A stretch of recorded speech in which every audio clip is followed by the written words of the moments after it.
Software Sul, os clientes, os amigos. E, assim, o que eu gostei, já que você já tirou um peso das minhas costas, quando você colocou que está todo mundo com muitas dúvidas. Sim, estamos todos com muitas dúvidas. E quanto mais a gente trabalha com a LGPD, mais dúvida vem. Por quê? Porque a autoridade nacional ainda está se organizando, nós ainda não temos jurisprudência, então a gente ainda tem que olhar muito lá para o direito europeu, o direito comparado, que a gente chama, o que a Espanha está fazendo, a França, a Inglaterra, e trazer esses modelos, esses exemplos, aquela realidade para o Brasil, que é um outro cenário. Então, essa já é uma grande dificuldade que a gente enfrenta e tem muitas questões ainda sem respostas. E a gente vai tateando, estudando, adequando várias empresas e descobrindo aí na prática como tentar pegar aquela bola quadrada que caiu no nosso colo, que é a LGPD, e fazer isso mais redondinho possível. Vamos lá, estou à disposição, Daniel. A implementação da LGPD ela foi um pouco conturbada. Tá? Ia entrar em vigor, depois postergou, depois adiou, aí entrou meia LGPD. Afinal, o que está em vigor ou não sobre a LGPD? Bom, você já começou com o pé no peito, porque essa já é uma questão assim que as pessoas confundem muito. Então, pessoal, vocês que estão aqui assistindo, vamos lá.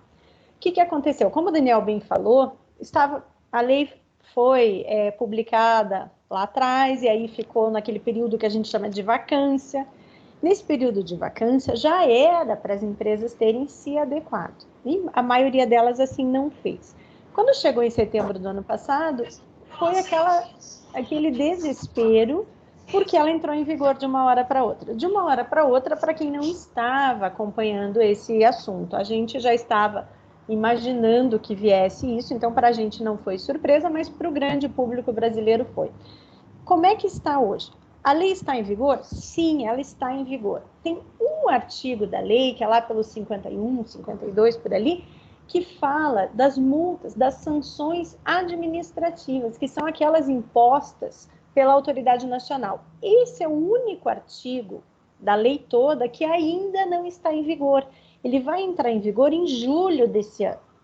E nesse artigo tem aquela mal-sinada multa de 50 milhões que toca o horror com todo mundo. E eu vou explicar que não é esse o maior problema, não é. Então, assim, aí as pessoas falam, Liliana, se a lei está em vigor, mas as multas não podem ser aplicadas, eu estou de boa. Não, pessoal, o que acontece? Aquelas multas, como eu falei, serão impostas pela autoridade nacional. Mas, como todo o restante da lei está em vigor, já tem muitas empresas recebendo ações civis públicas e, principalmente, demandas judiciais, tanto no cível como no PROCON, no juizado especial, dos titulares dos dados. Quem são esses titulares? Um ex-colaborador, um cliente, que pega e manda um e-mailzinho para vocês, para um WhatsApp. Olha, eu quero saber por onde transitam os meus dados aí dentro da empresa. Se você não apresentar essa resposta, no máximo em 15 dias, essa pessoa pega essa negativa ou essa falta de resposta e vai até o juizado especial, ou vai para o PROCON, ou vai para o cível, e o juiz acaba te chamando, você não consegue fazer esse relatório em 10 dias, 15 dias, e ele te dá uma multa. Hoje, aqui em Curitiba, como é que tem sido as multas? Numa base de 10 mil por titular. É pouco, é pouco. Mas, se você colocar isso, faça uma conta aí no número de clientes, fornecedores, terceiros, pacientes que você tem, se isso vira moda, é um transtorno e um pega no bolso muito forte. Então, a lei está em vigor, com exceção de um artigo, que é o da multa de 50 milhões, e outras sanções, mas isso não significa que você já não pode ser demandado. Ficou claro, Daniel? Ficou claro. É que assim, esse tipo de situação, ela gera medo. Ela gera dois extremos. Ela gera o pessoal que não está nem aí, não está nem sabendo do que está acontecendo, ou aquele pessoal que está extremamente com medo de multa e tal. Nessa segunda fração, tá, do público, eu já me deparei com esse tipo de dúvida, que são empresários que falam, então eu não posso mais utilizar dados, tá? Nem dos meus colaboradores, nem dos meus clientes, nem dos meus... Assim, eu sei que é um pouco de exagero, mas qual que é o meio termo? Qual que é a parte real dessa história? Tá certo. É muito comum isso mesmo. Primeiro porque é natural do ser humano, quando vem uma lei nova, alguma mudança de comportamento, a gente reage negativamente. Eu não quero mais. Existe também aquele olhar no sentido de que mais uma lei caiu no colo do empresário e a gente vai ter que pôr a mão no bolso e mais um gasto. Isso tudo é real, é fato. Não é que a lei veio para proibir a utilização dos dados. Isso eu escuto todo dia também, Daniel. As pessoas falam, meu Deus, então eu não posso mais. O que eu faço? Vou ter que deletar tudo, eu vivo disso. A gente sabe que dado é um novo petróleo, né? Esse é o chavão que se fala, e agora já colocaram, complementaram esse dito popular, que é o novo petróleo, como tal vai vazar em algum momento. Então, o que acontece? A lei não veio proibir a utilização desses dados, em momento algum a lei fala isso. O que acontece? Eu tenho certeza que se eu perguntar para vocês aqui, todos vocês estão cansados de ficar recebendo e-mail de empresas que vocês nunca tiveram contato, WhatsApp o dia inteiro de lojas, de telefonemas. Existe uma banalização em relação aos dados pessoais das pessoas. E a lei veio, por que essa lei veio? Porque o Brasil estava perdendo competitividade no mercado externo, porque empresas multinacionais estavam deixando de se fixar aqui no Brasil, porque outros países aqui da América Latina já estavam com uma legislação forte de proteção de dados e a gente não.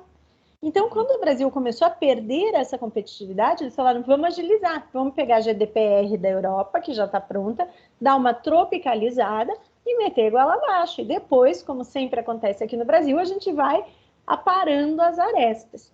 A lei não fala, gente, em momento algum que vocês não podem utilizar dados. Não. O que acontece? Ela fala assim, pessoal, quem utilizar dados, e todos vocês que estão aqui assistindo, utilizam dados. Se você tem um empregado, você já tem dados daquele empregado. Se você tem um cliente, você tem dados daquele cliente. Você tem que cuidar com todo o ciclo de vida desses dados. O que é isso? São 5 vértices. Como que esses dados chegam até você, que é a coleta, seja no papel, por currículo, WhatsApp, telefone, site, via um contrato, onde eles são armazenados. Por que é importante isso? Porque às vezes não tem cuidado nenhum.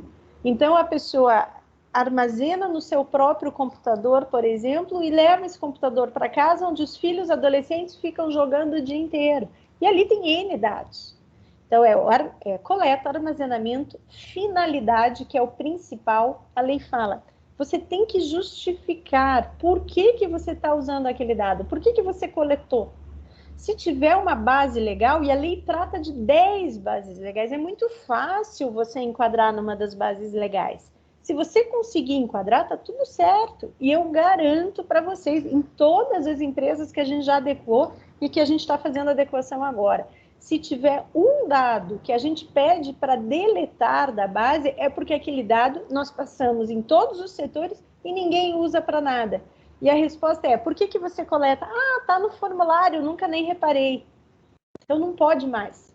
Então é a coleta, utilização, armazenamento, compartilhamento, tanto o compartilhamento interno entre os setores, quanto externo.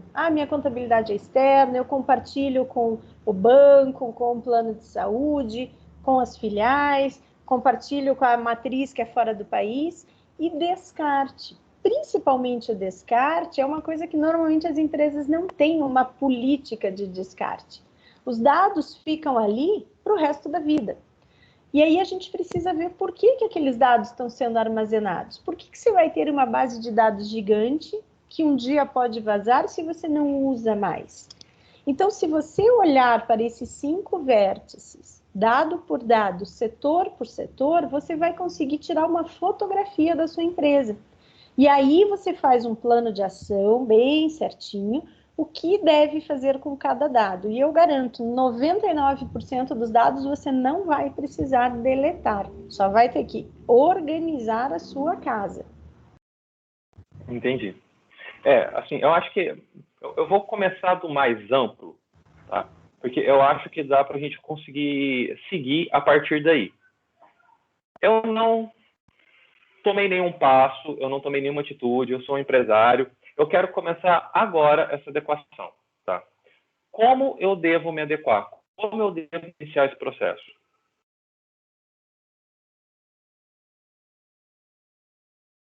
Tá mutado, Liliana, só um minutinho. Aí, voltou. Voltou? Entrou na reunião. Então, desculpa. Isso. É uma fala comum, Daniel, que as pessoas também se equivocam muito. O que as empresas às vezes fazem? Eu vou fazer uma política de privacidade no site e está tudo certo. Se você começar o seu trabalho de adequação pela política de privacidade, você vai ter retrabalho. Porque você, na tua política de privacidade, que é um dos documentos que você vai ter que fazer, você tem que contar para as pessoas sobre o compartilhamento, o armazenamento, a coleta, todo aquele ciclo de vida, os 5 pontos. Para você contar isso na tua política de privacidade, você tem que ter feito o teu mapeamento. Então, a primeira coisa é o seguinte, fazer esse mapeamento, data mapping, cada um chama de um nome. O que é isso? É uma fotografia do seu umbigo, do seu momento atual. Setor por setor, dado por dado, onde você transita com eles, por quê, colocando numa das bases legais, vendo se eles atendem os princípios, a lei fala de 10 princípios também.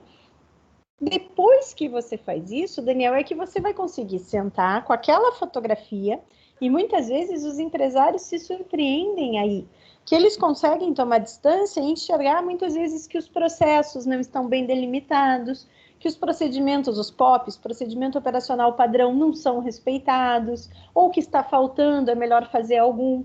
Quando o empresário toma distância e enxerga essa fotografia, aí juntamente com quem está fazendo essa adequação, a gente vai mapear quais são as políticas que estão faltando. É um documento como um regimento interno que não está claro, o que os colaboradores podem fazer com os dados, é uma política de descarte, é uma política de compartilhamento internacional. Aí são, sei lá, tem mais umas 15 políticas que você vê qual a empresa precisa. É a privacidade, o termo de privacidade que vai lá no site, é um documento que você vai mandar para os seus parceiros e fornecedores, porque as pontas também têm que estar adequadas, você vai atribuir responsabilidades. Depois disso é que você pega os contratos e começa a reanalisar os principais contratos. E aí a gente monta cláusulas para que você consiga aditivar esses contratos para te dar mais segurança. E como eu falei, e dar a responsabilidade a quem de direito. Você não pode arcar sozinha, pagar sozinha essa conta. Se você é controlador dos dados, você tem que falar para o teu operador que está lá na outra ponta o que ele tem que fazer, e se ele não fizer, ele também paga a conta. Aí, depois disso, a gente passa para a parte da cultura organizacional de colocar a privacidade dentro daquela empresa com treinamentos. E quem que tem que ser treinado? A equipe inteira. A gente monta videozinhos que deixa na empresa para os novos colaboradores. Tem que fazer parte, Daniel, do DNA das empresas, de agora para o resto da vida, esse cuidado com os dados. É um novo olhar. É um novo olhar que vai tornar a tua empresa mais competitiva no mercado. As licitações já estão exigindo a LGPD, então quem trabalha com licitação vai precisar se adequar. Tem empresas grandes que já exigem dos fornecedores, eu pego empresas super pequenininhas que falam, Liliana, recebi esse e-mail, eu preciso me adequar. Não sei nem o que é isso, porque os grandes estão exigindo, é o efeito cascata. Então, gente, eu falo com toda certeza, a lei já pegou, que as pessoas, a lei não vai pegar, já pegou, é um caminho sem volta e vai tornar a sua empresa mais segura. Só um detalhe, Daniel, quando as pessoas falam da tal da multa de 50 milhões, por que eu falei que essa não é a principal sanção? Porque a multa de 50 milhões, ela é limitada a 2% do faturamento. Então, se a gente fizer uma conta inversa, eu sou péssima em conta, eu não vou nem me arriscar. Mas se vocês fizerem a conta inversa, 2% para 50 milhões, o teu faturamento tem que ser muito grande. Esses 50 milhões não vão afetar tanto para uma empresa tão grande. O que pode, sim, gerar um prejuízo violento na sua empresa? É o dano reputacional. O que acontece? Dependendo da gravidade do fato, se houver um vazamento, ou mesmo em caso de não vazamento, mas numa fiscalização, numa ação civil pública, e for exigido de você que você dê publicidade do descuido que você tem em relação aos dados, você tem que botar o teu carão lá na mídia e falar, me descuidei. Isso sim, esse dano reputacional, talvez quebre a tua empresa, e não a multa, que vai ser até 2% e você consegue defender de N formas. E outras situações são o seguinte, é você não poder utilizar mais os dados, que também é outra sanção. Então, essas outras que as pessoas não estão olhando para elas são muito mais preocupantes que a multa. Olha, parece que alguém ergueu a mão aqui, Daniel, para falar. Será que não? Deixa eu achar aqui no chat. Cristiano, se quiser falar pelo microfone, ok? Se quiser mandar dúvida em texto, ok também. Pode ficar à vontade. Obrigado. Sobre essa questão de você publicizar as suas falhas, aí vem uma questão que eu já andei discutindo em alguns fóruns sobre a empresa prestar prova contra ela mesma. Então, o CNPJ, ela é uma pessoa jurídica. E na nossa lei civil, define que a pessoa tem direito de não prestar prova contra ela mesma, né? Fica essa questão meio que a gente não sabe como tratar, né? Sim. Qual é a sua opinião sobre isso, né? Bem colocado, Cristiano. É uma situação que a NPD ainda não se manifestou. Eu acredito, pelo que a gente tem visto fora do país e também pelas ações civis públicas, mesmo aquelas que foram colocadas antes da LGPD entrar em vigor. Por quê? Porque esse tema privacidade de dados e proteção de dados já estava previsto, né, no Código Civil, Código de Defesa do Consumidor, Marco Civil da Internet. Então, nós temos multas milionárias antes da LGPD, que usaram, inclusive, os termos da LGPD para multar e mandar dar publicidade, só que colocando como Código Civil. Eu acredito que vai precisar dar publicidade, sim. Principalmente num caso de vazamento. Por quê, Cristiano? Porque entra naquela situação que o direito da coletividade é maior, se sobrepõe ao direito de uma pessoa ou de uma empresa. A partir do momento que você deixa vazar, por exemplo, dados de milhares de pessoas, o direito deles se sobrepõe ao da empresa. E é o que tem acontecido hoje. Então, eu acredito realmente que vai ter que dar publicidade, sim. E a gente vê que hoje em dia, com rede social, qualquer coisa está na mídia. As pessoas, aquilo vira como é que chama, não sei o que, de pólvora lá? Esqueci o nome daquele... Pavio de pólvora. Isso, pavio de pólvora. Se uma pessoa sabe, virou mídia. E quando aquilo virou mídia, você vai ter que fazer todo um esforço para tentar dizer que não foi bem aquilo, mas não são as mesmas pessoas que enxergam a denúncia ou a fofoca, a rádio peão, não são as mesmas que vão entender a sua justificativa. Então, eu acho que a publicização, sim, vai vir, e acho que esse é o principal ponto que faz com que as empresas façam adequação, Cristiano. Mas é uma discussão, sem dúvida, uma ótima discussão. E é uma sanção pesada, porque... Só um complemento, porque vamos pensar no direito civil, isso é um direito fundamental, tá? Isso é um direito fundamental, é um dos parâmetros dos direitos fundamentais, de não prestar até a prova contra si mesmo. E aí que fica essa questão que... Sim. Aí vai, agora A privacidade de dados vai para a Constituição, então vai ser um direito assegurado constitucionalmente. Vamos ver o que a NPD fala, mas eu apostaria, se você me falasse, aposte suas fichas, é que vai ter que dar publicidade. Não vejo uma corrente muito grande no outro sentido, sabe? Mas é uma discussão, sem dúvida, acho que é defensável. Enfim. Ok, obrigado pelo esclarecimento. Imagine. O que mais, Daniel, ou pessoal? Mais alguém, pessoal? Júlio, pode falar.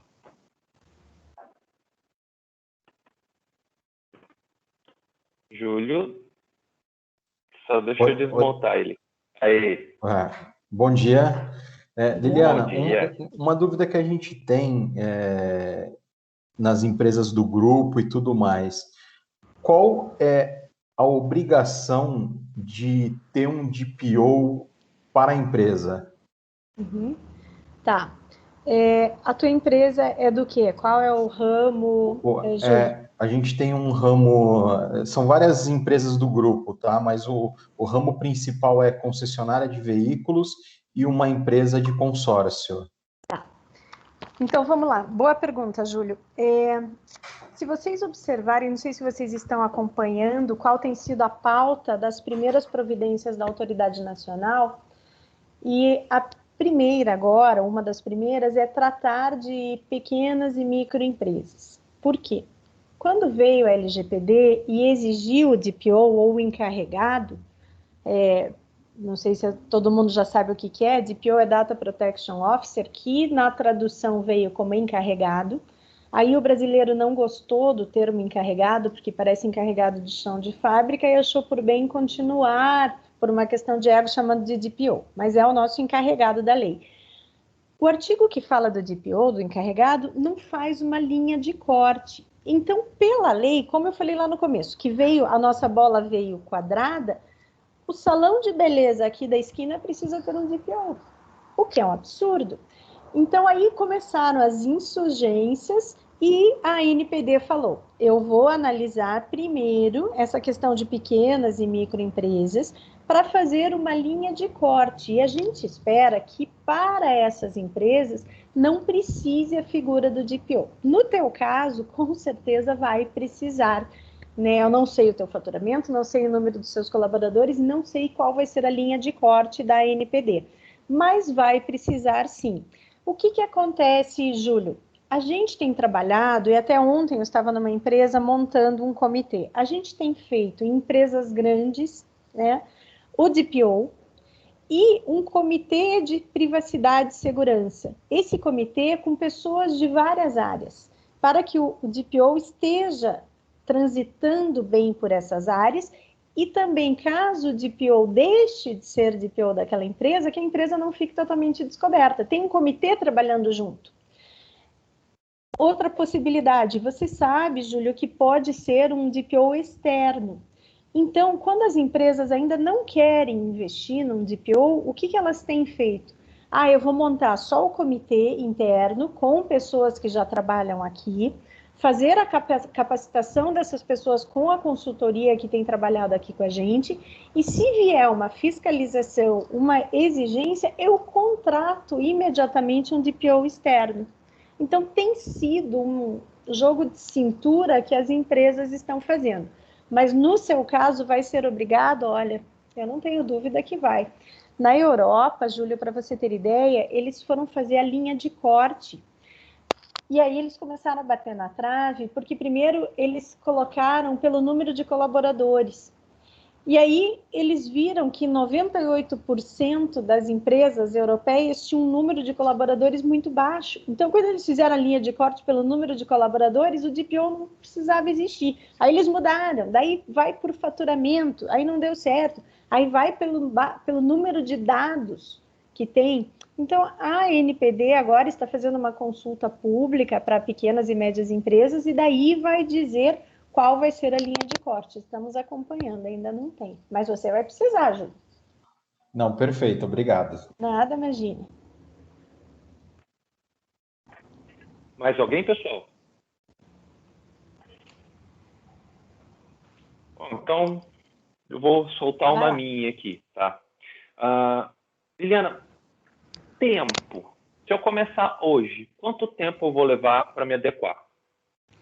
Se você contratar aquele Pai Laércio em 24 horas, né? Não sei se você vê, né? Aquele Pai Laércio, que até eu estou contratando o Pai Laércio para minha equipe, porque eu não sei que milagre o Pai Laércio faz.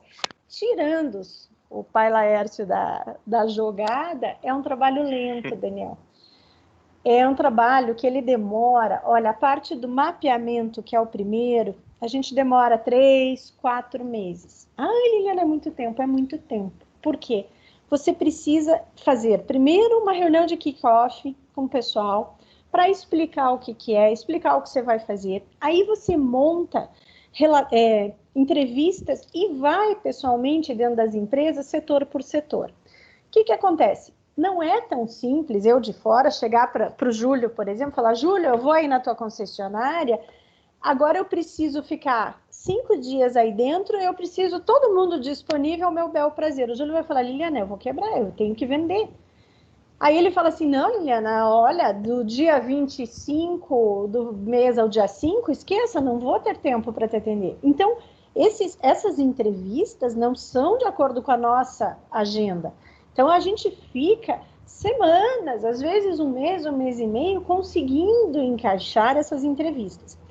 Aí essas entrevistas viram um relatório. Aí a gente volta na empresa validar esse relatório, para ver se tudo aquilo que a pessoa falou, eu entendi direito, minha equipe entendeu direito, se está tudo no relatório.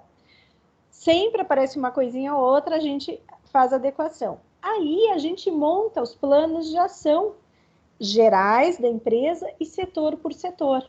Aí a gente vai fazer a devolutiva na empresa com o board para que a diretoria fale, puxa, realmente vamos fazer isso. E tem empresas que na hora que a gente vê que a gente apresenta o plano de ação, fala, não, eu prefiro correr esse risco, não vou fazer essa adequação.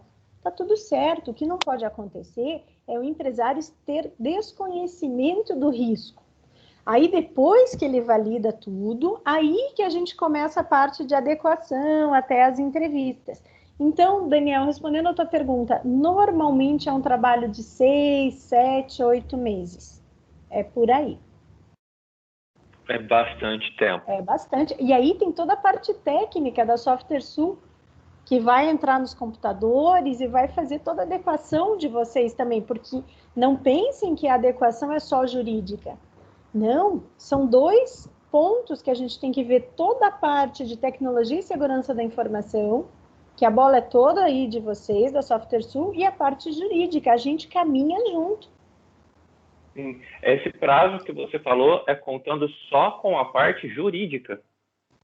Não, Daniel, dá para fazer junto, porque dá tem momentos que a gente caminha de mão dada e momentos que cada um faz a sua lição de casa e depois se encontra.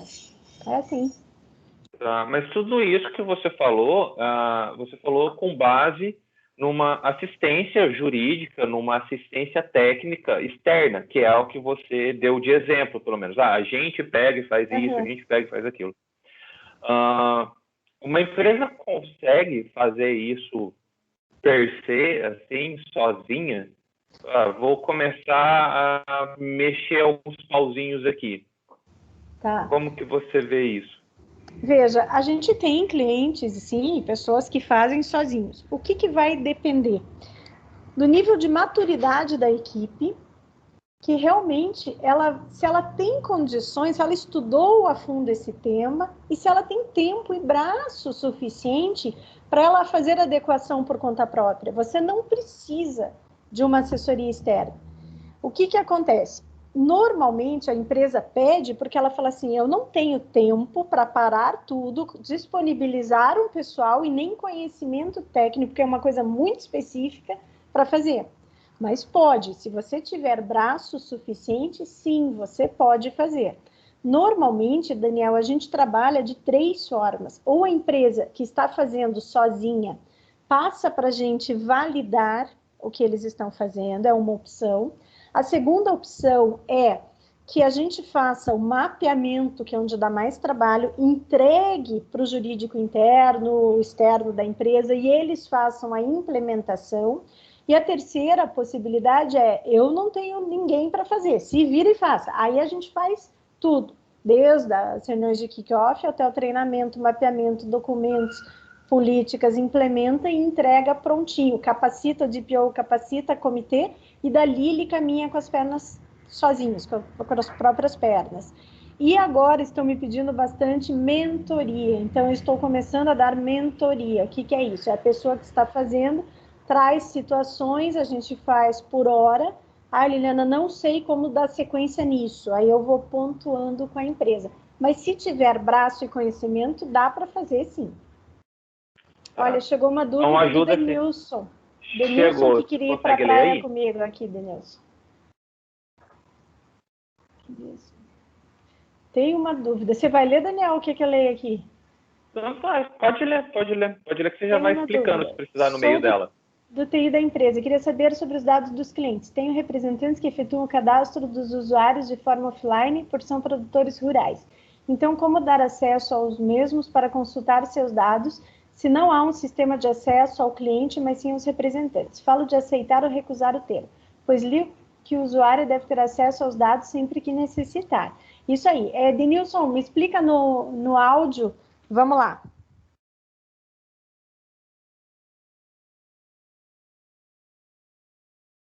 Consegue, Denilson, abrir o áudio? Microfoninho ali. Ele falou que o áudio então não funciona bem. Bom, eu acho que essa parte de como dar acesso seria mais a parte técnica e não jurídica aí da Software Sul. Quem que pode responder de vocês, Daniel? É o Celso? Vamos ver se o Thiago está aqui. Mas, o Thiago. Eu acho que... Não sei se a pergunta dele foi... O que eu entendi, se não for isso, eu já vou complementar na pergunta. Eu acho que o que ele perguntou dados que não são digitais, eu acho. Como ele fica acessível ao público? É isso, Denilson?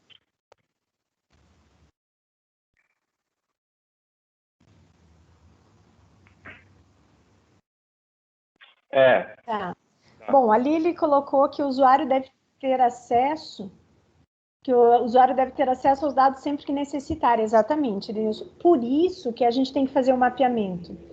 Se você não tiver mapeado aquele ciclo de vida, quando qualquer pessoa, seja esse produtor rural, um cliente, um paciente, um colaborador, falar, eu quero saber o que vocês estão fazendo com os meus dados, você não consegue responder. E é aí que vem a multa, e é aí que vem as punições e as sanções.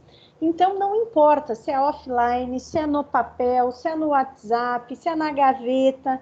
Quando a gente faz a adequação, são os dados de forma virtuais e físicos. O arquivo que você guarda ali atrás.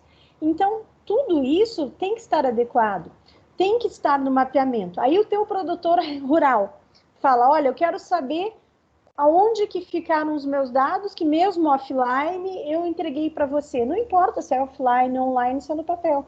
No teu mapeamento vai ter que mostrar. Saiu do celular da pessoa que foi lá na fazenda dele, esse dado foi compartilhado internamente com tais setores, ficou armazenado em tal lugar por tanto tempo para tal finalidade.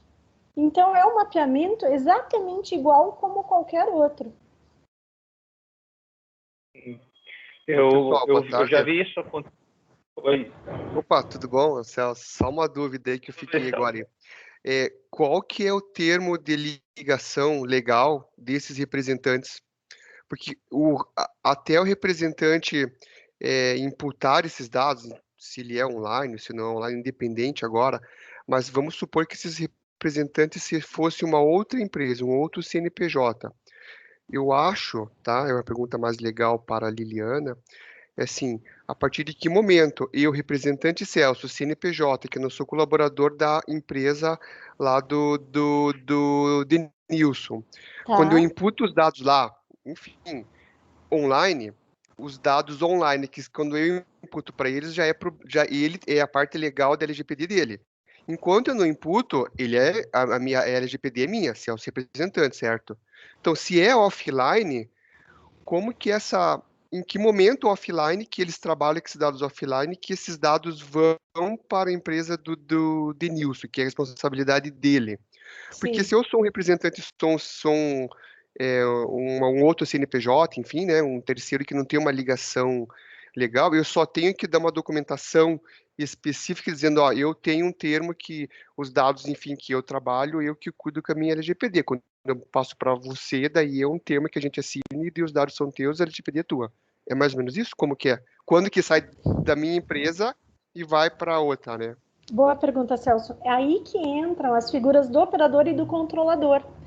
Por isso que a gente fala que a LGPD é um efeito cascata. A partir do momento que entrou na minha empresa, ou na empresa do Denilson, aqueles dados, não importa de onde ele veio, aqueles dados transitaram pela empresa do Denilson, ele tem que fazer adequação. Mesmo que nesse caso ele seja o operador. Se a outra ponta for o controlador, ele é operador. Ok, mas como operador, ele tem responsabilidade, ele tem regras. Então, uma mesma empresa pode ser controladora de alguns dados, por exemplo, da sua equipe, e operadora dos outros. Mas isso, Celso, não significa dizer que como operadora eu não tenho responsabilidade e obrigações. Se chegou no teu computador, no teu e-mail, na tua gaveta, um dado pessoal de uma pessoa, você já tem responsabilidade.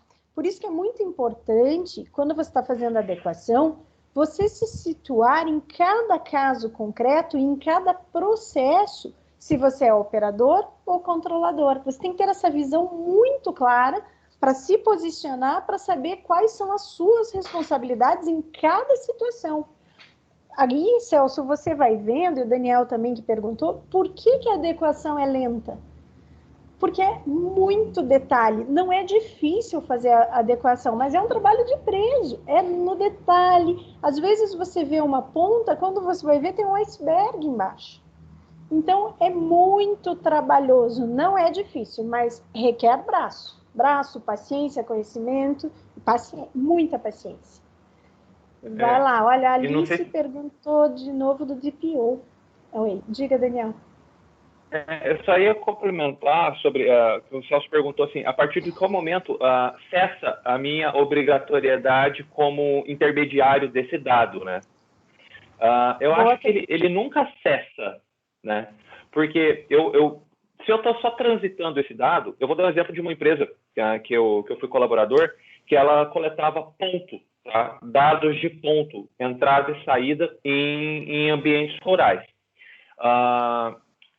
Tinha duas alternativas, assim, ou a minha empresa coletava esses montes de dados, repassava para a empresa contratante, tá? E deletava esses dados, mas daí eu completei um ciclo da LGPD, inclusive o descarte, tá? Ou se não, mantinha esses dados. Então, a LGPD, ela valia para as duas empresas, porque as duas empresas continham esse dado. É mais ou menos aí, né? Vale até o descarte de uma ou a permanência. Exatamente. E quem vai decidir se você, como operador, Daniel, vai poder descartar ou não esses dados, ou vai ser obrigada a descartar ou não, é o controlador. Então, quando você se põe na função, na qualidade de operador, as regras vêm do controlador. Ah, Liliana, mas o meu controlador não fala nada. Então, a gente, como operador, que está antenado na LGPD, vai fazer o aditivo contratual falando, olha, meu amigão, você não me passou as regras. Então, as regras que eu vou cumprir são essas, eu vou devolver para você tais dados e depois de 30 dias, tantos dias, se a lei não te obrigar a permanecer com aqueles dados, acabou, eu não vou mais ter nada, eu não quero ficar com essa responsabilidade para mim.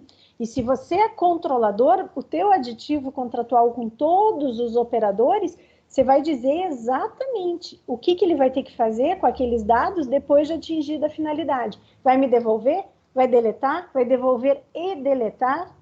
A questão é como que você prova, Daniel, que você realmente deletou. Aí é uma questão que tem sido muita discussão. Você tem evidências, mas você não consegue provar exatamente que ele não ficou com alguma cópia ali. É uma questão que ainda não tem solução. Entendi. Daniel, só queria falar para a Alice ali, ó, ela perguntou do DPO, a gente tinha acabado já de responder, Alice. Por enquanto não tem uma linha de corte, A autoridade nacional está trabalhando nisso em relação à questão de micro, pequenas empresas. Se a tua empresa, não sei qual é, não for micro, pequena empresa, empresa individual, MEI, essas coisas, por enquanto vai precisar sim de DPO, e eu sugiro DPO e um comitê. O DPO, se você não quiser contratar já ou capacitar alguém, você pode contratar uma pessoa externa num momento específico que haja sua obrigatoriedade numa fiscalização. Mas um comitê é super importante que você tenha. Olha, Denilson, como é que comprova? Não sei, Denilson, não temos saída ainda. E aí é uma briga, o povo da TI se batendo para como comprovar. Realmente temos indícios, mas prova, impossível. Só um detalhe, deixa eu falar uma coisa para vocês, puxando esse comentário do Denilson. Se vocês lerem na lei, na LGPD, quais são as obrigações da empresa, ela não faz uma lista, tem que fazer isso. Seria muito fácil se ela fizesse, mas ela não faz.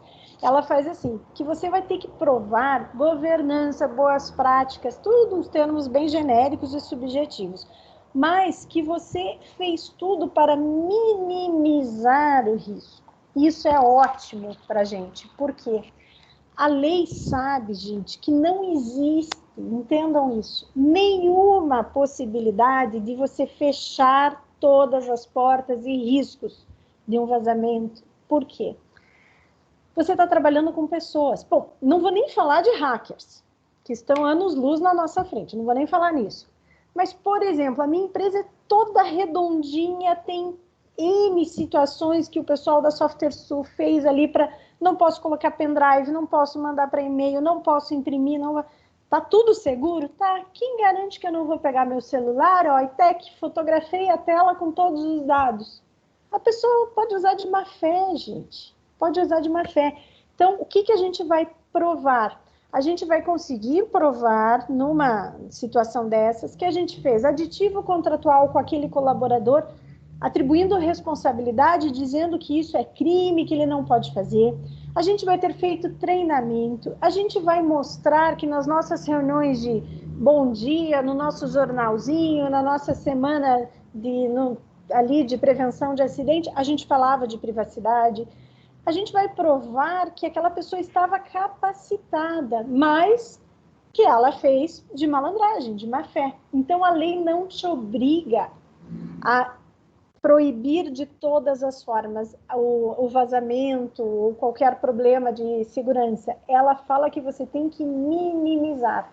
Então, isso dá uma baixada na nossa ansiedade, fala, opa, se eu fizer tudo isso, dessa adequação, mesmo que ocorra um vazamento, ou eu não vou ser multado, ou eu vou ter minhas multas muito atenuadas.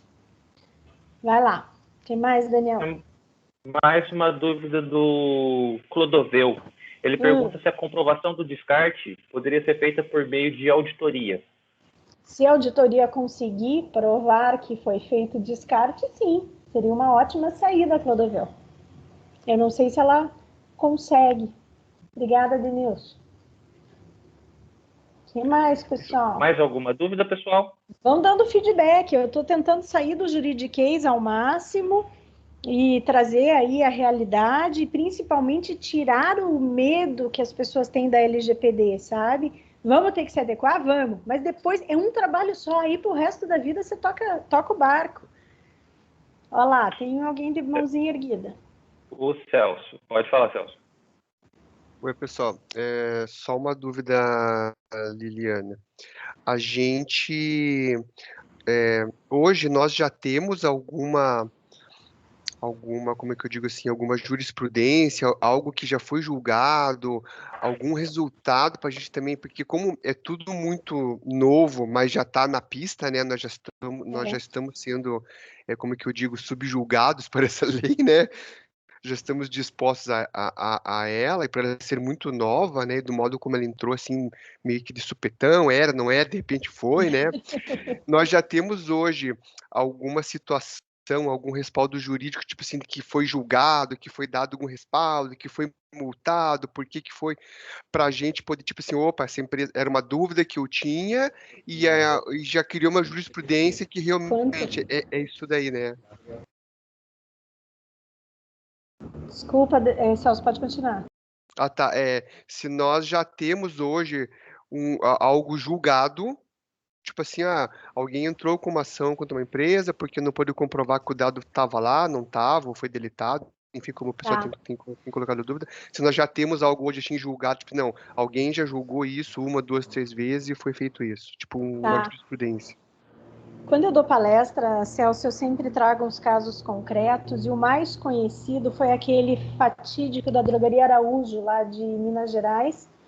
Foi em 2018, antes da LGPD entrar em vigor, mas foi por conta da utilização do CPF dos clientes de farmácia, e a multa foi de 7 milhões. Então, essa foi um caso, eu até fiz curso em São Paulo com o pessoal do jurídico deles, foi uma paulada. Nós tivemos o caso da Cirela, já depois da LGPD. A Cirela foi quanto, Evandro? Você lembra? Tira a máscara. 10 mil, que foi o caso de ali de troca de... Do que era? Passaram os dados dos clientes. Isso mesmo, passaram os dados dos fornecedores, dos clientes para os fornecedores, a Cirela levou a multa de 10 mil. O que acontece, Celso? Nós temos pouca jurisprudência. E o que aí para a gente, como advogado, bate o desespero é o seguinte: se vocês todos como empresários e a maioria dos advogados não conhece a lei, vocês acham que os juízes estão estudando a fundo isso? Não estão. Não estão. E aí chega no PROCON, chega no juizado especial, chega no cível, eles não sabem o que fazer. Eu participei de eventos, fui convidada para um evento com o poder público, alguns tribunais, os juízes não sabiam, desembargadores, nem o que era dado pessoal. Então, assim, isso também nos dá um desespero de pensar que as primeiras jurisprudências vão ser um tiro no escuro, até que a coisa se consolide. Por isso que a gente espera muito que a autoridade nacional venha dar algumas referências, especialmente para os juízes, para que eles possam entender aquilo ali e seguir. Mas não temos ainda jurisprudência. A gente pega muito o que está acontecendo lá fora, Celso. E é muito ruim isso, porque as empresas ficam muito inseguras. Só mais um complemento, o que eu tenho visto, Celso, é que as exigências lá da Europa tem o sarrafo aqui. A gente está preparando as empresas acima disso. Então, eu não acredito que com as políticas que a gente faz, os treinamentos, as reuniões, o mapeamento, que a linha de corte vai ser acima do que a gente está fazendo para as empresas. Eu acho que a gente está tendo esse cuidado e deixando muito redondinho, que aí o que vier, do lado que vier o tiro, a gente está pronto. É isso, pessoal. O que mais? Com certeza. Pessoal, o nosso tempo está chegando ao fim, tá? A gente vai abrir aqui para as últimas perguntas ou indagações. Se alguém tiver um último comentário, pode ir preparando ele aí. Nesse meio tempo, eu só queria falar que é impossível que a gente tenha respondido todas as dúvidas de vocês, tá? É impossível que a gente tenha respondido as nossas próprias dúvidas, para falar a verdade, tá? Porque a gente está todo mundo no mesmo barco, tá? No mesmo barco. Só que o que eu gostaria de passar e deixar muito claro, tá? Nós, da Software Sul, tá?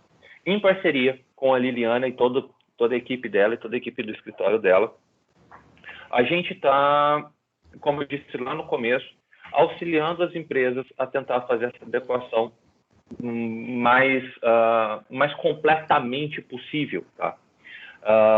Cada caso é um caso, é muito difícil a gente falar aqui de forma tão geral assim, e eu gostaria de deixar, então, novamente aqui de baixo, o meu e-mail, tá? É ali no chat. Denilson, já volto para a sua pergunta. E eu estou me colocando à disposição, tá? Para vocês entrado em contato comigo. Eu faço essa ponte entre vocês e a Liliana, tá? Se for dúvida sobre como fazer alguns procedimentos com TI, a gente da Software Sul pode te ajudar. Se for alguma coisa legal, a Liliana vai poder te ajudar. O Almir perguntou se a gente atua em São Paulo. Com consultoria, completamente. Absolutamente, Almir. Com certeza, tá? Inclusive, eu vou estar em São Paulo agora, daqui 2 semanas. Fazendo lá a empresa.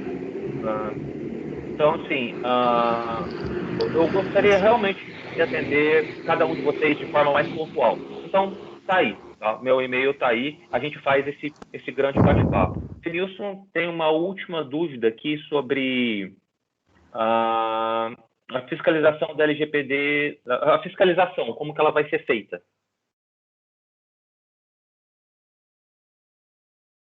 Tá mutado, Liliana. Liliana?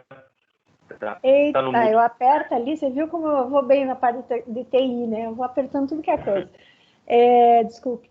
Então, Denilson, hoje, como autoridade nacional ainda não está fiscalizando, as nossas fiscalizações, chama de fiscalização, tem sido o Ministério Público e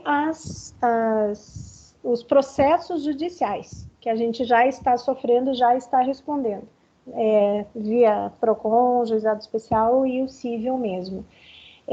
Deixa eu só falar uma coisinha, pessoal, eu vou convidar vocês para me seguirem deixa eu anotar aqui, ó, meu nome tem 2 L's no meio, então é Liliana Bortolini. No Instagram eu posto bastante coisa, no meu canal de YouTube também, então fiquem à vontade, entrem lá, me sigam, façam perguntas, também tem meu WhatsApp, o Daniel também. Quanto mais a gente discutir esse tema, mais a gente conseguir tratar isso, maior a segurança e a vantagem competitiva da empresa de vocês. Eu acho que se vocês entenderem que a lei veio para ficar, que vocês vão ter que trabalhar, mas que é um trabalho com começo, meio e fim, de uma auditoria, e depois vocês seguem com a vida de vocês normal, já valeu a pena. Então, espero que tenha sido claro para vocês, que tenha ajudado de alguma forma, e quem quiser continuar, a gente pega aí o WhatsApp e vamos seguir, vamos responder todas as dúvidas, e entender o negócio de vocês. Comecem a fazer isso que vai ficar bem mais barato para vocês. O que mais, Daniel? Com certeza. Eu acho que é isso, Liliana. A gente já chegou no obrigado, Ninos. Obrigado, foi realmente bom. Obrigada. A gente sempre gosta de fazer esse bate-papo dessa forma, tá? Porque não é um tema que a gente consegue tratar fazendo uma apresentação em PowerPoint só com uma pessoa falando, tá? Almir, eu passo assim que a gente finalizar aqui, o chat ele vai ficar aberto e a gente continua conversando. Daí eu te mando os números, beleza? Ou a Liliana já passou. Já passei, desculpa, Daniel. Não, tranquilo, tá? É isso, pessoal. Não é o nosso último webinar, com certeza não. A gente vai fazer mais desses com conteúdos diferentes para tentar ir integrando toda essa bola de neve, tá? De novo, tem um tempinho aí de converter o vídeo, de eu colocar no YouTube, mas eu disponibilizo depois. Quem me perguntou por e-mail, eu mando o link do vídeo por e-mail da gravação e eu coloco o link aqui no chat também. Então não deletem o chat, tá? Deixe essa conversa aberta para a gente ir conversando. Agradecer a presença da Liliana. Liliana, obrigado pelo teu tempo. Tá? Obrigado por estar aqui com a gente. É sempre um prazer conversar com isso. Pena que é tão rapidinho, mas muito obrigada, gente. Obrigada pela presença, pelas perguntas. Desculpe qualquer coisa, Daniel. Muito obrigada, Software Sul, mais uma vez. Estamos aqui, vamos trabalhar. Vamos lá. A gente já termina aqui essa ligação e já começa a conversar sobre marcar a próxima. Então, vamos. A gente se vê da próxima vez. Pessoal, com vocês também, a gente se vê no nosso próximo webinar. A gente sempre avisa por e-mail, tá? Então, fiquem atentos aí às nossas próximas apresentações. Beleza?